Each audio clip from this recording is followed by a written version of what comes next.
Insight Coletivo. Juntos, mais fortes, pela saúde mental.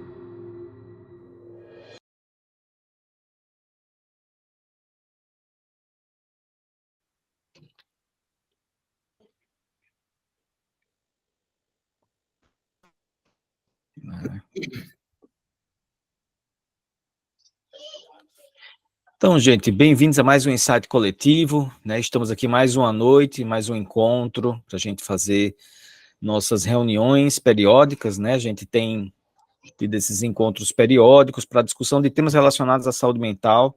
Hoje a gente vai conversar sobre envelhecimento e saúde mental, né? Vamos conversar com o Dr. Juliano Silveira, né? Juliano, por favor, se apresente, meu amigo.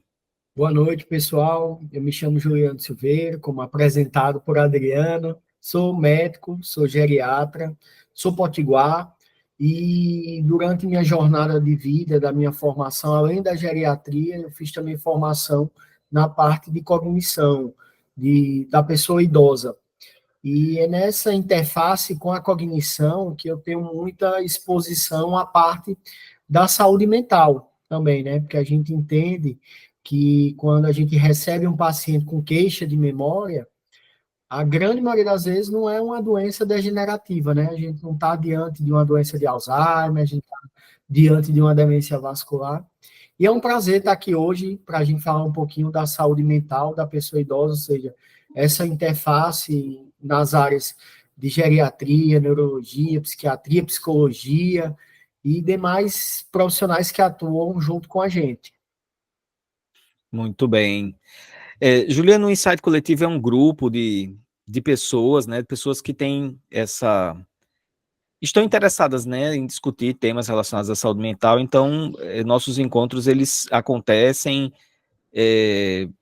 com esse olhar de trazer temas, né, temas para discussão, temas que tenham essa interface aí com a saúde mental. Então, aqui tem profissionais da saúde, tem pessoas que não são profissionais de saúde, mas são interessados no tema. Então, é um público bem diverso, né? Então, assim, a gente vai conversando, eu vou, né, começar a fazer algumas provocações aqui a você, e, gente, fiquem à vontade, tá? É só levantar a mãozinha aí, podem perguntar, podem falar da experiência de vocês, é como o Juliano falou, aqui é uma roda de conversa, tá bom? Então, Juliano, assim, para começar, né, minha primeira provocação, e aí você falou, né, dessa questão da cognição e de que nem sempre a gente está diante de uma doença degenerativa, nem sempre a gente está diante, a gente se fala muito, né, de Alzheimer, e os pacientes, muitas vezes, principalmente as pessoas um pouco mais idosas, chegam ao consultório com essa demanda, né, é muito comum no meu consultório as pessoas, doutor, eu estou meio esquecido, eu estou esquecendo das coisas, isso está me preocupando. Eu queria saber se eu tenho um risco de ter Alzheimer, ou se eu já estou né, desenvolvendo uma doença, né? Isso é uma demanda bem recorrente e as pessoas estão bem preocupadas com isso, né? E aí a primeira provocação que eu faço, né? Como é, Juliana, assim, no seu dia a dia, essa demanda, e como é que você lida com isso quanto geriatra? O que é que você tem observado e o que é que você tem orientado as pessoas nesse sentido? Então, assim, a gente viveu, vou pegar o gancho da pandemia, né? A gente viveu um cenário muito desafiador, completamos aí 5 anos, e a saúde mental, ela teve um foco de destaque na questão do isolamento social, né? Então, assim, eu percebo que depois da pandemia a gente teve um boom de procura de pessoas com queixa de esquecimento e queixas de memória. E, assim, é um cenário desafiador, porque várias condições podem causar esse sintoma e deve ser valorizado. Uma coisa curiosa que eu falo é que a gente tem vários cenários que precisam ser abordados. Um cenário, eu vou descrever aqui alguns. Primeiro, é o paciente que comparece sozinho ao consultório com a queixa de esquecimento. Esse paciente já nos traz uma riqueza de informação, porque ele já é uma pessoa independente, né? Ele agenda a consulta dele, ele comparece por meios próprios, seja por carro, transporte público, seja por Uber, e ele descreve sua queixa. Essa descrição subjetiva, ela traz, assim, essa independência, essa forma de buscar, é um cenário favorável.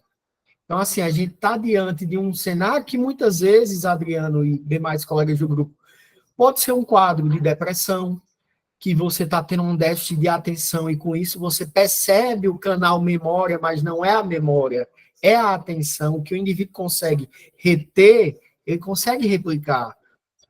A gente tem um cenário que já é totalmente diferente. Aquele paciente que chega trazido pela família e muitas vezes ele questiona, o que é que eu estou fazendo aqui? Por que é que me trouxeram à consulta? Aí você começa numa identificação, muitas vezes o paciente tem dificuldade até de nomear seu endereço, questões de vida que estão bem cristalinas, às vezes ele tem dificuldade de lembrar a data do casamento, e essa vinda ao consultório, eu brinco muito com a testemunha, sabe? Eu digo, vem o paciente e vem a testemunha, vem o relato colateral. Esse caso é um caso que a gente se preocupa, pensando no âmbito de ser uma condição neurodegenerativa. Então, assim, há uma procura maior, certo? Nos últimos anos, sem dúvida. Eu acho que o isolamento social da pandemia, a necessidade de proteção do público geriátrico, trouxe esse adoecimento e trouxe essa necessidade de busca. Então, assim, é muito comum. E a gente tem uma gama de condições. Quando a gente fala em saúde mental, muitas vezes a pessoa remete a coisas graves, né? Fala, não, saúde mental remete a esquizofrenia, transtorno bipolar. E a gente sabe que o espectro de saúde mental é enorme. Por exemplo, um distúrbio de sono é uma condição de saúde mental. Você tem um impacto mental e uma insônia. E digo, Adriano, é uma condição prevalente demais, gera sofrimento, e isso gera também a questão de queixas de memória, queixas para o geriatra. Então, eu tenho visto cada vez mais a procura por esse cuidado, certo?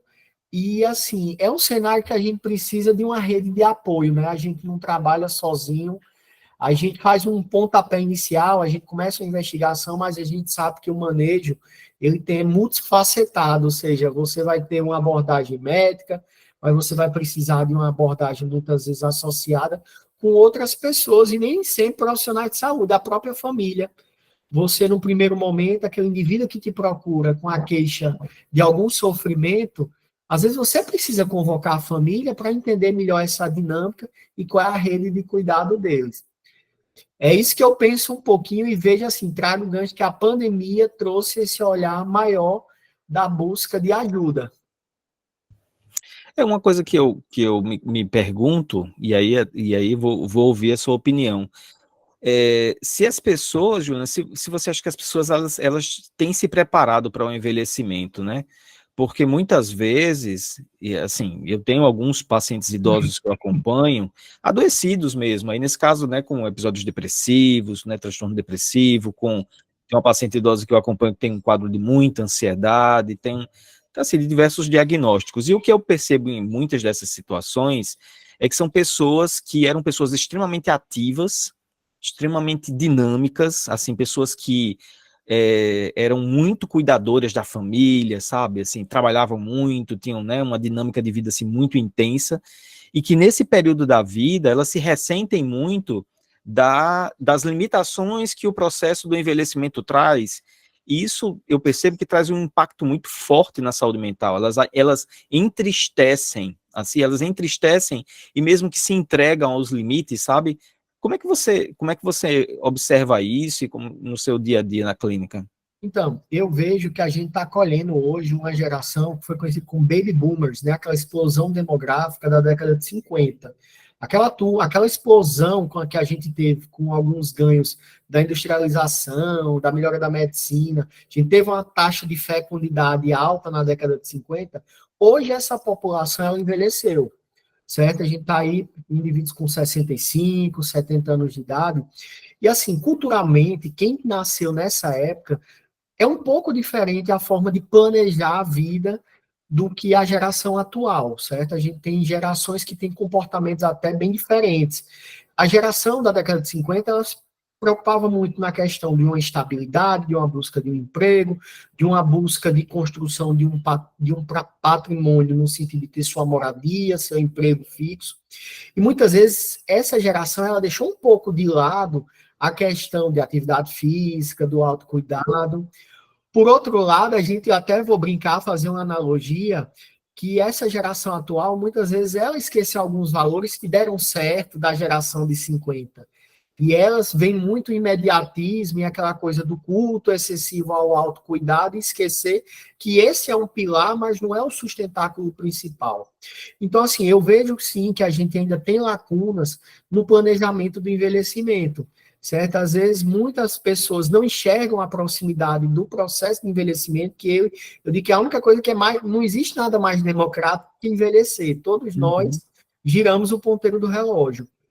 Porque muitas vezes o envelhecimento, Adriano e demais colegas, ele foi estigmatizado, certo? O envelhecer foi se visto não como uma coisa positiva, que há muito de positivo, mas como uma coisa, como um etarismo, um preconceito, uma desvalia. E assim, eu vejo que a gente precisa combinar isso, entender a real importância do processo de envelhecimento e da população idosa nas nossas vidas, e entender que isso tem que ser planejado. Quanto mais cedo, melhor. Eu até brinco no consultório, os pacientes chegam para mim e dizem, poxa, você é tão jovem para ser geriatra, não sei o que. Eu digo, olha, eu tenho que ser um pouquinho mais novo que vocês para ir empurrando a turma junto comigo, aí chegar aos 100, 110, tá entendendo? Eu tenho que acompanhar vocês começando um pouquinho antes. Mas é isso que eu vejo. Eu acho que a gente precisa brigar um pouco com o estigma de que envelhecer é ruim, tem suas dificuldades e seus desafios, como nascer e viver a infância e a adolescência. E a gente tem que entender um pouco, assim, resgatar características lá da década de 50, mas também aproveitar um pouco dessa nova geração, chama de geração Z, que tem esse, e mesclar um pouco do que tem de positivo e, a partir daí, planejar o envelhecimento. Augusta. Então, Adriano me cutucou, me provocou quando fez o comentário dele. Boa noite para todos. É um prazer, tá? Doutor Juliano está aqui conosco. Eu sou psicóloga e há um tempo eu venho percebendo no meu entorno como tem sido comum as pessoas que aposentam começarem a adoecer, né? Eu vi isso na minha mãe, que era uma pessoa que aposentou com 70 anos, era super dinâmica, como o Adriano comentou, era super dinâmica, de repente entrou naquela de, agora estou livre, né, porque ela trabalhava 3 expedientes, e aí pouco tempo depois começou a deprimir.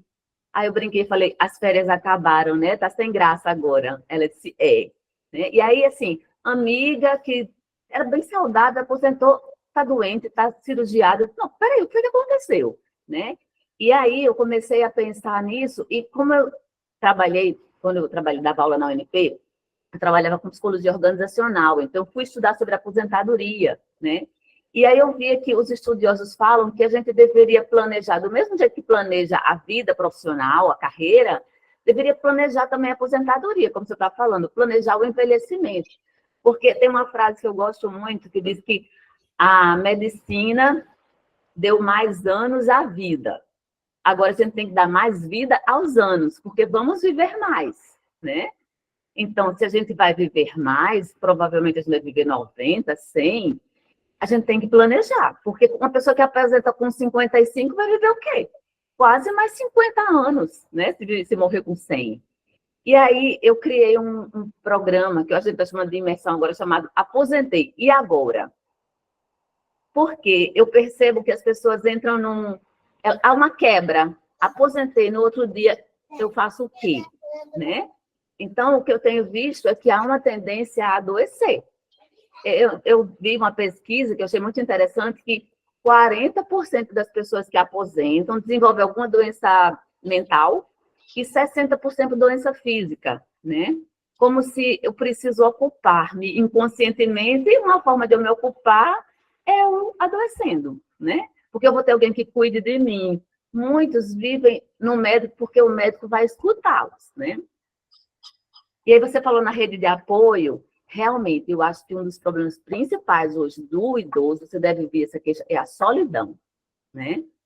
Então, essa minha ideia é também para que eles tenham com quem conversar, falar da dinâmica da vida atual, falar dos planos para o futuro, porque a gente vai, nesse etarismo, nesse preconceito, a gente para de sonhar, né?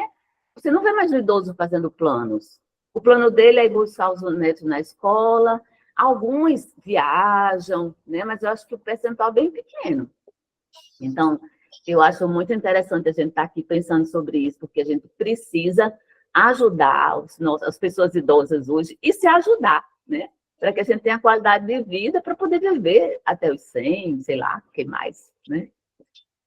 É isso. Então, eu gostei muito, viu, Ana, da sua fala aí.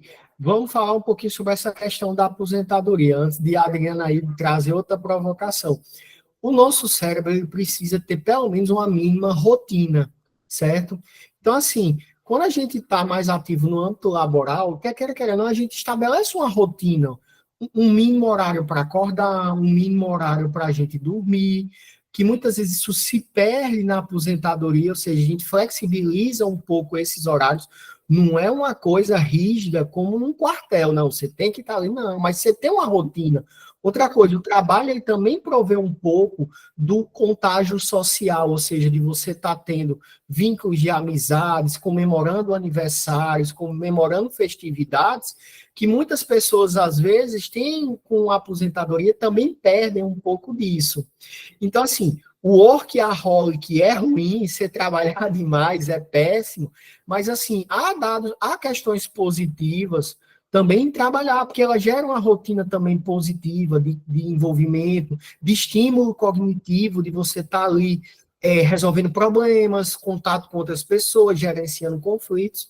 Eu tenho uma colega geriatra, uma amiga, que ela brinca muito, que ela disse, olha, hoje eu estou trabalhando, mas assim, aqui é a sala, quando eu ficar bem velhinha, ela brinca desse jeito, eu vim aqui atender 2 pacientes e vou ficar feliz. Ou seja, ela já está planejando que ela não vai parar, ela vai reduzir e dosar com parcimônia.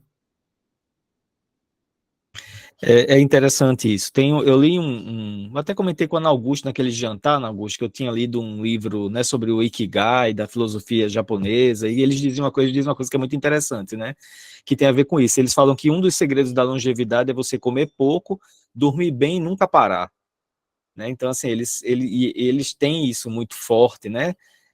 Tem uma cidade, Okinawa, que era uma zona azul, né, no mundo, que não deixou de ser porque se ocidentalizou, mas era um lugar onde as pessoas viviam em média 99 anos, né? Que eles tinham essa coisa de nunca parar, eles plantavam a própria comida, então eles passavam o dia todo em atividade. E agora sim, com uma grande diferença, né? Que aí eu acho que é uma coisa que a gente precisa levar em consideração. É que o nosso estilo de vida, ele é um estilo de vida que tem fatores ansiogênicos muito fortes, né? Embora a gente não pare também, a gente vive numa carga de fatores muito ansiogênicos que também acabam sendo adoecedores, né? Acabam sendo adoecedores e acabam sendo uma carga, eu acho que uma carga negativa para um processo de envelhecimento, né? Que aí eu acho que a gente acaba tendo uma carga negativa nesse sentido do processo de envelhecimento e talvez até do envelhecimento mais precoce, né, Juliano? Não, sem dúvida. Eu vou aproveitar o gancho aí do seu relato do Ikigai. Eu tive uma experiência de trabalhar num hospital japonês, chamado Santa Cruz, lá em São Paulo.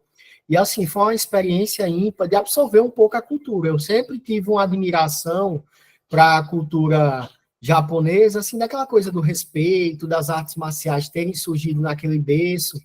E, assim, é muito curioso como eles encaram essa questão do Ikigai, eu só sirvo quando sirvo. É uma coisa também que eles utilizam bastante.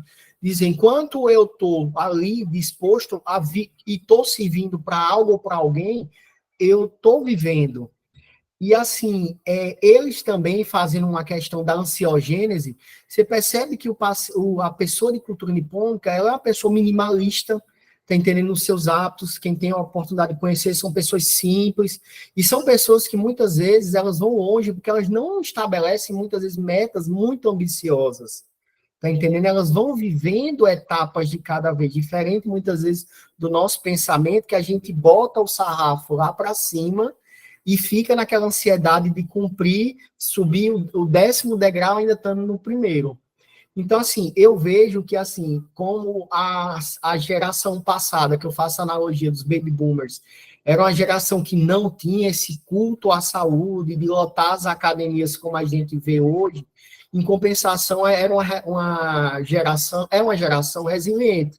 Eu vejo uma resiliência bem superior à geração de hoje, que tem esse culto ao corpo, mas assim, vai estar corpo são e mente capenga. Vamos brincar assim, já que a gente está num grupo informal, é o corpo são, mas aquela mente que oscila e que vai ter perdas também. Então, assim, eu acho que o ambiente ele tem esse papel. Curioso que, assim, a enfermaria lá no Hospital Nipônico era um silêncio, uma paz de espírito. Você ouvia a voz muito... Hoje em dia, não, a gente vê nos hospitais enfermarias barulhentas, climas pesados de trabalho, e isso faz esse nexo com a ansiogênese, que realmente, assim, produz resposta inflamatória no cérebro, aí para quem entende um pouco.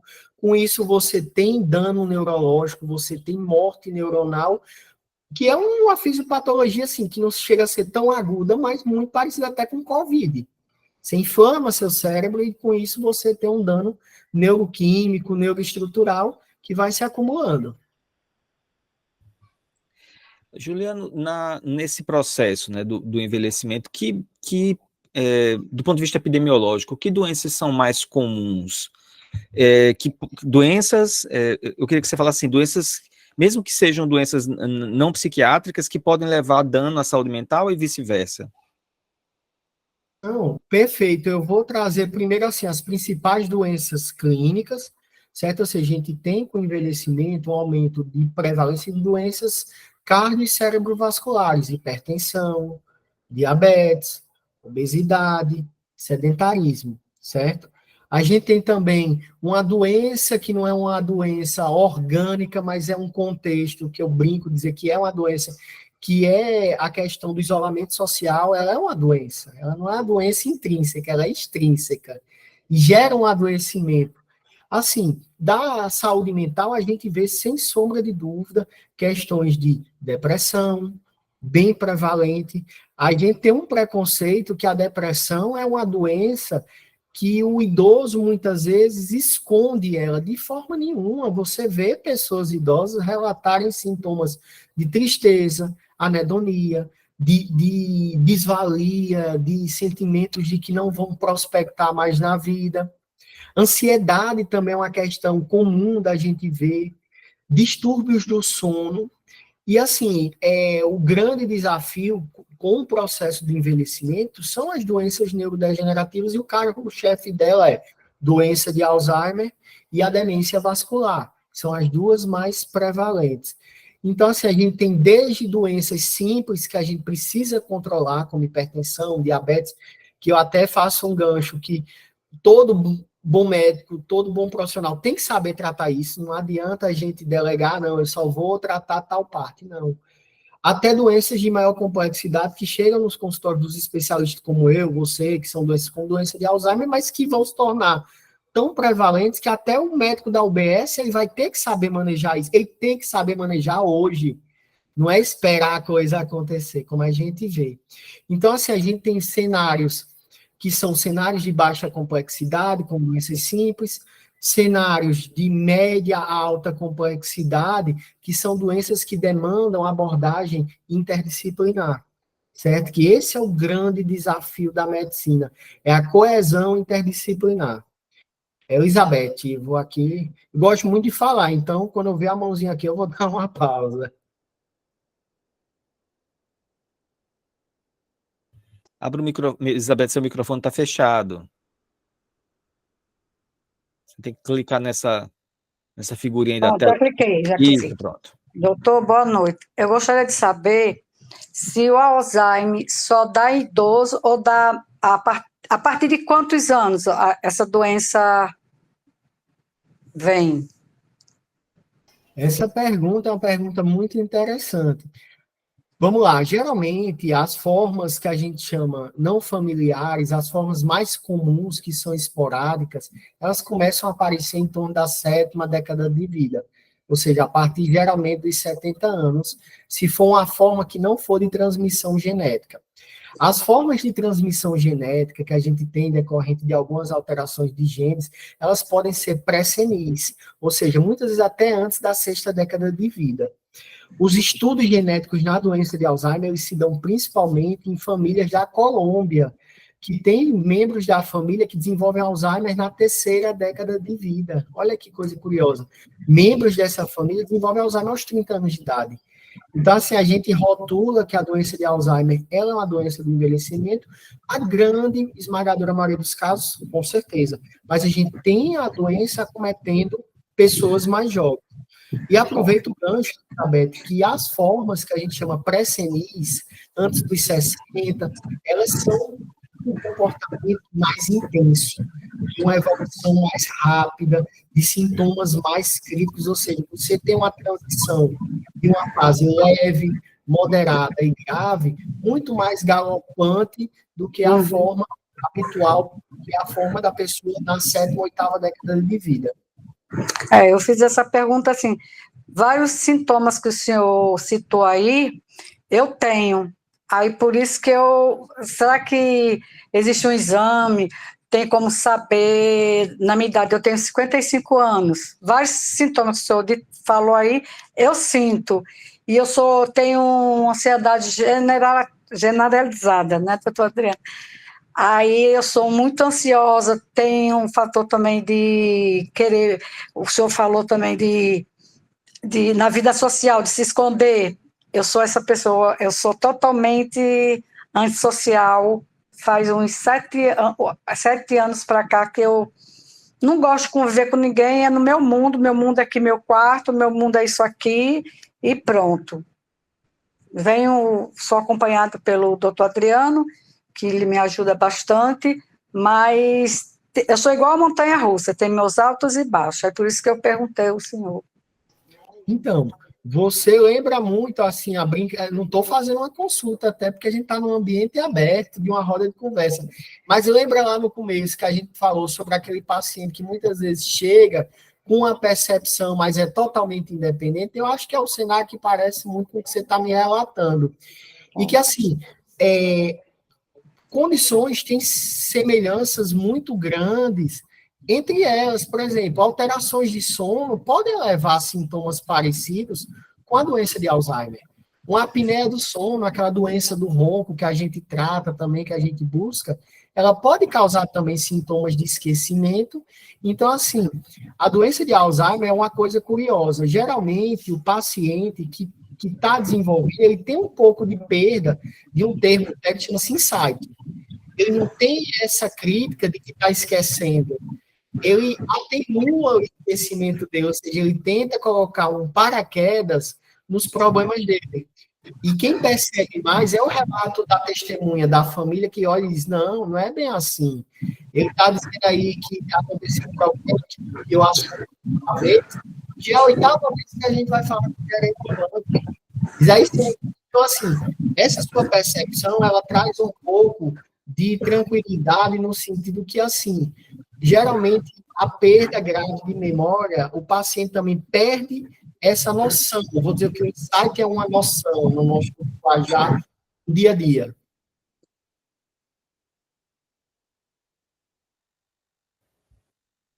Muito bem.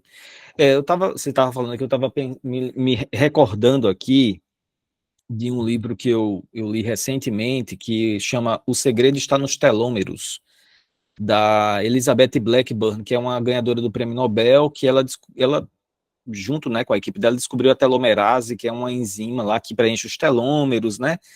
E é muito interessante o livro, porque é uma aula de longevidade, assim, né? Ela fala muito sobre a pesquisa dela e sobre a importância desses telômeros, né, que é um pedaço lá do cromossomo, e que quando a gente vai envelhecendo, ele vai encurtando, né?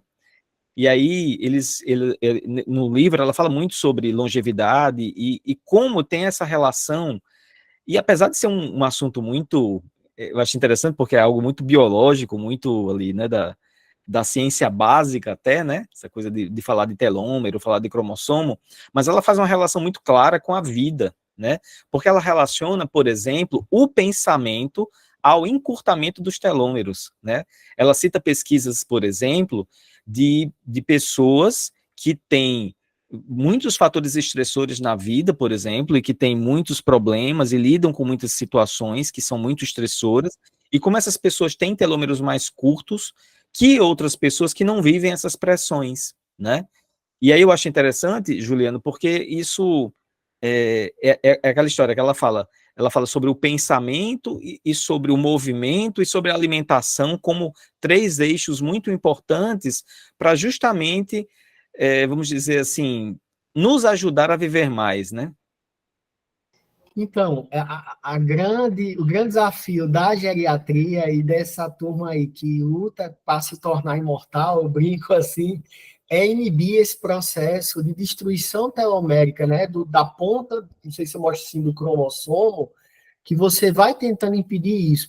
Assim, a gente fala muitas vezes de genética, o DNA, a genética, mas a gente entende, como você está dizendo assim, a epigenética, que é o meio influenciando a expressão do nosso DNA. Ou seja, a gente vê que o meio influencia de uma forma gigantesca. Você vê pessoas que têm um potencial genético, digamos assim, de carga hereditária, tipo, filho de longevos, tipo, nonagenários, pai nonagenário, mãe nonagenária, 90 anos, e que muitas vezes esse indivíduo ele teve escolhas ruins na vida e ele tem um envelhecimento mais acelerado do que o dos pais. Você percebe uma discrepância transgeracional. Você vê, às vezes, o filho levando o pai super inteirão e o filho, vocês já viram isso no dia a dia, e o filho bem consumido, tá entendendo? Isso, assim, você vê a influência disso. Eu vou ler esse livro, não conhecia, mas isso é uma coisa que permeia muito a geriatria, a teoria dos telômeros, de você ter essa conservação associada. E, assim, a gente entende que é importante o meio. Uma genética privilegiada num meio ruim, ela não desenvolve. A gente sabe disso desde a da tenridade no neurodesenvolvimento, ou seja, crianças que muitas vezes têm um potencial bom e não são estimuladas, elas não vão ter um bom neurodesenvolvimento e, assim, a gente vai enxergar isso também como fruto no envelhecimento. A gente também vai olhar essa história de vida. O geriatra lembra muito a psiquiatria, porque a gente conhece a jornada de vida. Na anamnese, na conversa com o paciente, a gente sabe quem é ele, onde nasceu, de que forma nasceu, como foi que foi sua construção intelectual, se conseguiu terminar um estudo, se cursou uma universidade, como é que se deu essa jornada. E essa epigenética, esse meio, ele influencia essa questão da telomerase, né? Aí você fala, poxa, mas tem uma turma que mora no interior, que nunca viu nem uma sala de aula e vive bastante. Tá aí, não se expor ao trânsito, não se expor à privação de sono, não se expor a questões de exposições alimentares inadequadas, enlatados, embutidos. Nossos bisavós não comiam nada em lata. Sabe, eu acho que lata era só para carregar água. Então é isso, eu acho que é mais ou menos por aí, essa questão, e assim, quero depois deixa aí a sugestão do livro para a gente. Eu vou mandar para você, eu tenho ele em PDF, vou mandar para você, vou colocar lá no grupo também, para o pessoal ter acesso. Bem legal, assim, achei um livro muito interessante, assim. E remete muito a isso, assim, é uma coisa que eu tenho, Juliana, assim, cada vez mais, assim, a gente sabe disso, mas a gente vai se convencendo mais de que a saúde não está nos consultórios, a saúde não está nos hospitais, a saúde ela está na cozinha da gente, ela está né, no movimento mesmo, é no dia a dia, né, na vida o mais saudável possível. É difícil, no nosso estilo de vida, você dizer assim, olha, eu tenho um estilo de vida saudável, eu só como comidas nutritivas, é muito difícil, porque mesmo que eu tome essa decisão hoje, eu não garanto, por exemplo, que tipo de hortaliça eu coloco na minha mesa. Eu não tenho como garantir isso, eu não tenho como, mas é como você está dizendo, é melhor uma hortaliça do que um embutido, né? Então, assim, eu posso, mesmo com essa dificuldade, fazer escolhas. Eu posso, mesmo com essa dificuldade, fazer escolhas. E essa turma hoje, do culto ao corpo, dessa coisa muito imediatista, assim, eu fico muito curioso para saber o que vai acontecer com essa geração, porque é generalizado a quantidade de pessoas que fazem uso, por exemplo, de anabolizantes. É corriqueiro, é assustador isso, porque eu estava numa mesa, um dia, num evento, conversando com pessoas mais jovens do que, porque na minha geração isso era meio uma coisa, meio um tabu, né? Mas as pessoas mais jovens que estavam na mesa, As pessoas falam disso com uma banalidade que eu fiquei impressionado. O cara dizendo assim, não, eu uso, claro que eu uso. Claro que eu uso, porque se eu não usar, eu não cresço. Claro que eu uso, porque todo mundo usa, sabe? E é de uma banalidade, que eu fico muito curioso de saber o que é que isso vai significar no futuro, sabe? Augusta? Eu gostei muito da sua frase, doutor, corpo são, mente capenga, né? Eu acho que a gente está uma preocupação tão excessiva com esse corpo que está completamente adoecido, né? É paradoxal demais. Agora, gente, eu vou ter que pedir licença, eu tenho um aniversário que eu disse, olha, espere aí, não canto parabéns não, porque tem uma live que eu não quero perder. Tá bom? Muito Obrigado, obrigada, Augusta. adorei. Obrigado, minha querida. Espero que a gente tenha outras oportunidades para continuar conversando sobre o tema, tá? Com certeza, um abraço. Então, Adriano, até mais. O que eu vejo, assim, eu tento adivinhar algumas coisas partindo de alguém, de uma turma que já conseguiu entrar nisso, né? Eu acho que Narciso vai jogar pedra no espelho, ou seja, eles vão se enxergar com envelhecimento disforme, sabe? De ver que, assim, aquele culto ao corpo, o culto do corpo são e mente desajustada, capenga, vai ter um preço enorme. Porque, assim, a nossa geração, a geração um pouco mais antiga, enxerga as rugas como uma coisa natural. Tá entendendo? Envelhecer é uma coisa normal. E é o que eu digo às vezes ao paciente. Todos nós envelhecemos. Apesar de muito jovem, eu já estou na medicina há 15 anos. Então, assim, eu já atuo na geriatria há 10. Então, assim, o que eu vejo é que tem pessoas que têm dificuldade de aceitar e vão ter ainda mais. Ainda vão ter. E antes mesmo de envelhecer, nas limitações que a gente tem, a partir da quarta década de vida, ninguém joga mais. Você não vê um jogador de futebol jogar com 40 anos. É um evento extra. Você vê um outro lá hoje em dia. Hoje em dia o cara tá com 29, 30 e já não aguenta mais render. Então eu vejo que vai ter um sofrimento. Vou pegar um gancho de uma fala um pouquinho antes. Assim, consultório não vende saúde. Isso é fato.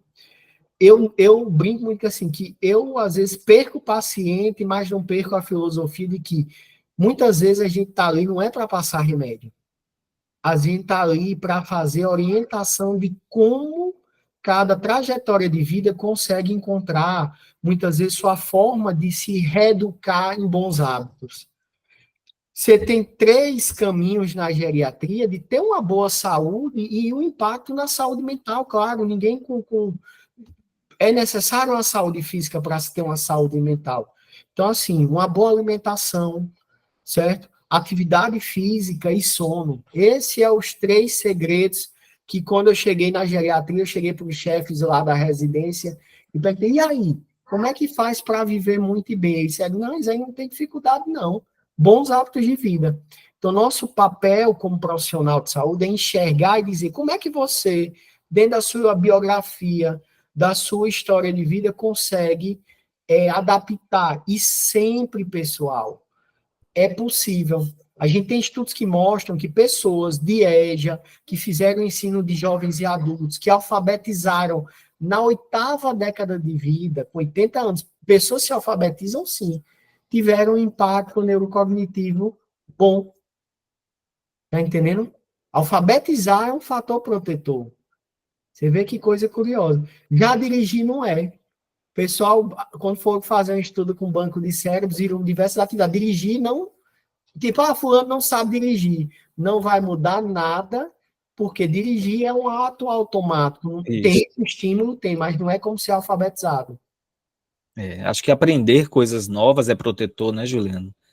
Eu já vi alguns estudos nesse sentido também, que a alfabetização ela é protetora mesmo, é neuroprotetora, né? E aprender coisas novas. Eu acho que essa acomodação, e é uma coisa que é preocupante mesmo, às vezes ela é danosa mesmo ao cérebro, né? Das pessoas que, num processo de envelhecimento, e isso é uma coisa que é meio recorrente, assim, no consultório eu vejo muitos, né? Os filhos reclamando muito daquela pessoa idosa que não quer mais sair de casa, que não quer mais sociabilizar, que não E aí eu acho curioso, assim, porque às vezes ele diz, não, eu tô bem, eu só quero ficar em casa, eu não quero sair. Como se fosse uma preguiça mesmo, sabe? E aí eu acho interessante que, eu acho que é meio uma acomodação do corpo, às vezes a pessoa não tá deprimida mesmo não, mas às vezes eu acho que é como se a pessoa fosse cansando mesmo e ela vai restringindo as atividades e o movimento e a relação com o outro. Acho que vai havendo uma restrição, mas é algo, e é isso que eu digo para essas pessoas, é algo que a gente objetivamente precisa criar estratégias de enfrentamento, porque se a gente se entrega a esse processo, você vai, de fato, entrando nesse processo né, de empobrecimento do repertório comportamental, e isso gera doença, né? Não, sem dúvida. O circuito cerebral, ele é um circuito que ele tem a grande maior parte do nosso cérebro é ociosa. Então, assim, se eu me acomodo, se eu já tenho uma boa parte do cérebro ocioso, a gente tem uma redundância cerebral. Se eu não estimulo o que eu tenho, estimular, eu falo muito, o pessoal chega, vou fazer caça-palavra. De caça-palavra é um tijolinho em uma casa. Se desafiem, vão buscar instrumento musical que você está mexendo com diversas áreas do cérebro, o contato, a questão da lógica, porque a gente sabe que um instrumento musical tem um campo harmônico e que tem um sentido de você executar uma melodia, o estímulo sonoro. Se desafiem, vão buscar uma língua, você não precisa ser fluente, mas você aprender 100 palavras no idioma, 50, pequenos cumprimentos, já é um caminho de você estimular o cérebro. Então, assim, sem dúvida, se o cérebro com um processo de envelhecimento ele tem uma tendência de acomodação neuroquímica, ou seja, você diminui neurotransmissores, isso é fato. A acetilcolina vai diminuindo, a gente vai tendo outros neurotransmissores que podem aumentar e causar dano. Quanto mais eu estimulo, desde cedo, melhor. E como eu disse, estimular não é estar só na frente de uma universidade. Hoje a tecnologia nos ensina coisas novas a cada dia. Eu tenho pacientes, Adriano, e pessoas aí que estão conosco aí nessa discussão, que aprenderam na pandemia diversos talentos, culinária, tá entendendo? Habilidades manuais, arte terapia, instrumento musical, tudo pela internet com um infeliz isolamento, certo? A pessoa no isolamento teve que se expor a algo novo. Apesar de as telas ter, né, assim, uma questão negativa, assim, a gente tem evidências de dano, né, pelo uso excessivo de tela, pelo uso excessivo de celular, a gente sabe que tem evidências de resultados negativos, de dano mesmo, de provocar dano. Por outro lado, eu já vi alguns estudos falando que idosos que usam computador, eles têm um fator mais neuroprotetor, né, assim, que usam computador com mais regularidade e tal, então, né, então realmente essa coisa do aprendizado é importante. Dora vai falar, eu acho que ela levantou a mão aqui, levantou, depois eu complemento essa fala, sim, que a tela tem um lado nocivo, mas ela não deve ser crucificada em tudo. Isso. Concordo com você. Boa noite.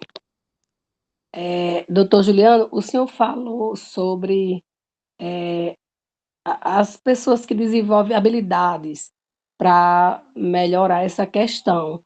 Eu tenho uma grande amiga, ela é médica, ela tem 61 anos de idade e ela simplesmente parou de exercer a função porque ela não lembra mais de nada. Ela está com Alzheimer e eu acredito, pelo que eu vejo, assim, bem avançado. Aí a irmã dela, você falando, eu me lembrei, a irmã dela colocou ela para fazer bolsas, daquelas linhas, aquelas bolsas de praia, aquelas bolsas.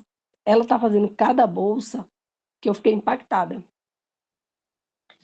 Aí, outra pergunta que o senhor falou anteriormente sobre, eu não entendi porque eu entrei há pouco, mas o senhor falou do ronco. Quem cuida desse ronco, de pessoas que roncam muito e muito alto, que às vezes até para um pouco a respiração? Então, o ronco, essa pausa respiratória pode ser uma doença chamada síndrome da apneia, que é ficar sem respirar, hipopneia obstrutiva do sono, obstrução de roncar. Então, assim, várias especialidades atuam no tratamento dela. Psiquiatria, porque é um distúrbio do sono, neurologia, otorrinolaringologia, pneumologia, geriatria. Então, assim, o bom clínico geral, que a gente muitas vezes, assim, o bom clínico olha o paciente de uma forma holística.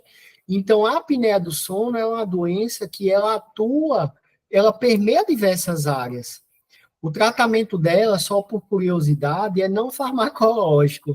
Curioso, né? Que é um aparelhinho que a gente chama de CPAP, que é um aparelho que ele injeta o ar e faz com que nossa via aérea abra e a gente consiga respirar melhor. Claro que existem cirurgias, existem alguns tratamentos quando há uma apneia associada a uma narcolepsia, que é um distúrbio do sono grave, que você apaga a qualquer momento, você pode ter esse sono excessivo, e isso pode ter junto uma síndrome junto com a apneia obstrutiva do sono. Mas é isso, eu espero ter respondido aí, Dora, se não, levante a mão novamente. Sobre a tela, Adriana, eu acho assim, que a tela, ela tem um prejuízo na primeira infância, isso é inequívoco, certo? Porque a tela, ela pode trazer um atraso de neurodesenvolvimento, de marcos, que muitas vezes trazem a psicomotricidade, mas assim, a tela, ela salvou vidas na pandemia, porque ela uniu famílias, ela trouxe o convívio social, ela trouxe um ponto positivo. A tela não pode ser utilizado como o aparato da felicidade, né? Ou seja, você está buscando descarga de dopamina no catálogo do Instagram, vendo todo mundo feliz. Eu nunca vi um povo tão feliz como o povo das redes sociais, né? Eu digo que a rede social é o novo palácio de Buda, porque assim não há tristeza, não há pobreza, não há doença, sabe? A gente vive um mundo de Buda dentro do Instagram. É a grande verdade mesmo, com certeza. A gente já são 8h50. Alguém gostaria de fazer mais alguma pergunta ao doutor Juliano?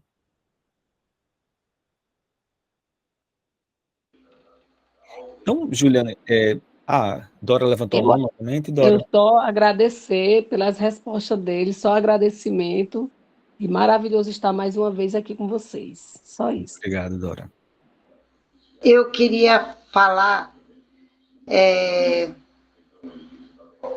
Vocês são aqui do Rio Grande do Norte?